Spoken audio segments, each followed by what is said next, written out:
So the history of Packett's. It starts in 1920 with my grandfather in a one-room office in Bradford. The business was generated completely around the textile trade and continued to remain so during the boom years, I would think, until 1945. My grandfather had two sons, Neville and Duncan, who were both away serving.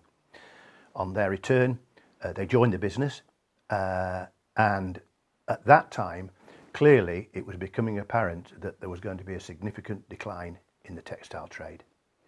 And Neville and father both had different skill sets. My uncle was a wonderful business getter, and my father was much more of a home bird, happy to stay around the office and run things. What they predicted came true, and the demise of the textile industry occurred very rapidly. Neville subsequently went to London, where he had a number of connections and started to develop government type work and a whole range of things. He also developed a substantial overseas account. We insured every egg in Australia at one point and every grain of wheat in Australia. So it gives you some idea how good he was at getting business. We had a substantial account in Tonga in the South Pacific. We insured everything in Tonga in the South Pacific, and Neville became friends with the king. So there was already a business development from that side of things. After that, my brother and I, Charles, joined the business, and I joined shortly after. That would be the early 80s. Again, there was beginning to be a bit of a sea change in that the number of the connections that Neville had made and father were generational connections. So as they retired, so did the finance directors and directors of the companies that they were involved with. So we similarly went through a seismic change during that next period and had to drive the business in another direction. And my brother looked after the home side, and I went out both overseas and in the UK, generating new lines of work. A significant time for Packett's would have been during the 60s, when the introduction of the industry training boards, which were levied on every employer in the UK, and we insured all of these industry training boards through a connection of Neville's. And as the government set up another one, we insured it. And we probably were running 15 or 20 of these sizable accounts just from the start. A wonderful source of income. But as a change of government occurred, 10 years later, they were abolished, which again, Neville fortunately was coming to retirement age, so that led on to another series of generational changes. The main change, the challenge for Charles and I when we came into it, was the generational change. The directors of the big companies that we had insured both locally and in London were retiring, and they retired, and we lost, it is no secret, we lost 40% of the business in 4 years by people retiring or not through incompetence, simply that a new MD came in, a new FD came in, and they moved it to somebody else. A firm went PLC, went overseas. We lost them for perfectly legitimate reasons and still have good relations with them. So I can recall sitting in a pub garden with my wife thinking we've only been running this firm for 2 years and we've nearly broken it. It's a terribly difficult time.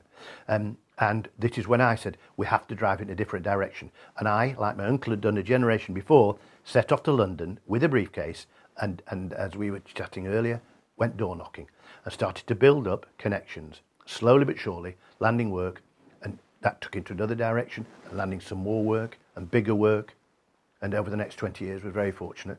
We ended up insuring every medical Royal College in London and a lot of the statutory government regulators.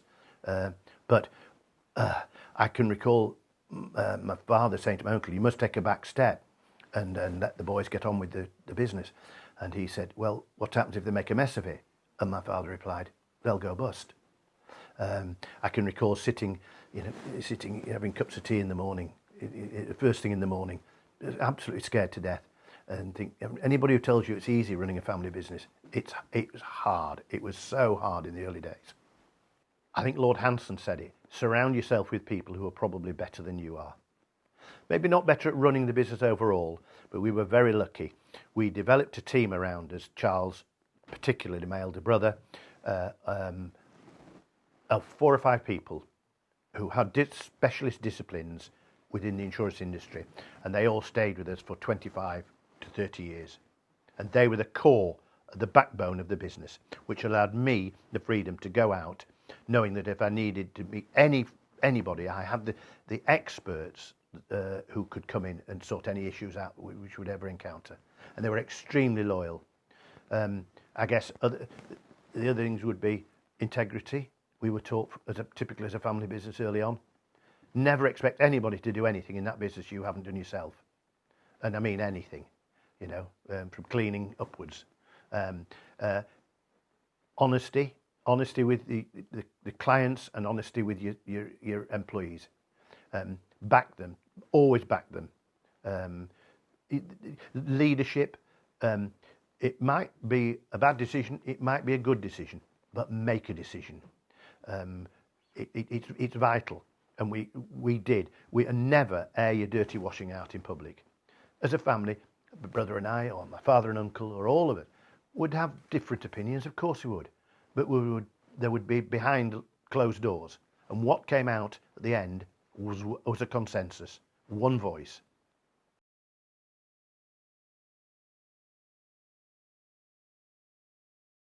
I think over the years, the insurance industry, the world of insurance has changed.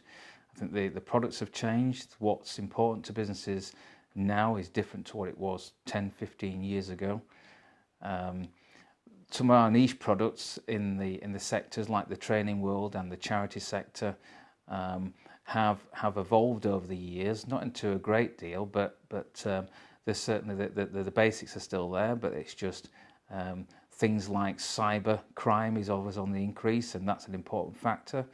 Protecting the companies, the directors, the trustees of a business has become more and more important now than it ever has done in the past. So yeah, the range of products is changing as the world evolves and risk evolves. So when people would just talk about fire and liabilities in the past, it's now more about the sort of the things you can't see, the crime, the sort of social engineering, the cyber crime and things like this. It's really important to businesses nowadays that probably wasn't even thought about 10, 15 years ago. I think the sticking point for me over the last 27 years at Packett's as being and feeling part of the Packett's family, not just an employee of the business, but being part of it. It is just like one big family, and it sounds a bit sort of twee to say that sort of thing, but it really is, and I think that's one of the key things that why personally I stayed here. It wasn't about going to the bright lights of the big city and making more money and things like that. It was about the fact of being an individual. Your sort of your thoughts and your ideas and the hard work that you do was recognised, rather than just being a number in a larger organisation. It was important that as a small business that you were welcomed within that group, and that's why I stayed here and started from a very young age, and worked way up through the company to sit here as a company director. It was just what I felt was the right thing to do. It just felt so comfortable being here, just being part of the bigger family.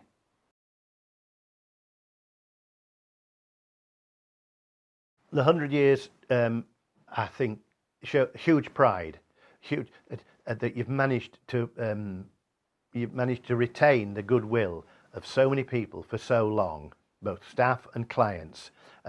You look back at the history, and I used to look down at my grandfather's painting on the wall, who was sometimes would be smiling at me, and sometimes he wouldn't be quite so smiling, And we knew we had great.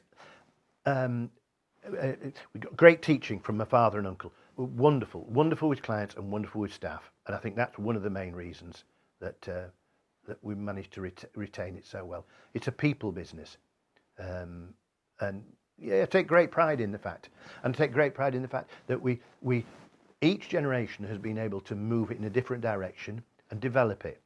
I'm very proud of Marshall, and I'm very confident they've now taken it in a different direction, and I make no bones, it's a more professional It's not suggesting we weren't, but Marshall's and the new team have brought a different skill set, which will be required moving forward. The sales and marketing is much slicker than it ever was. It was two of us in my day.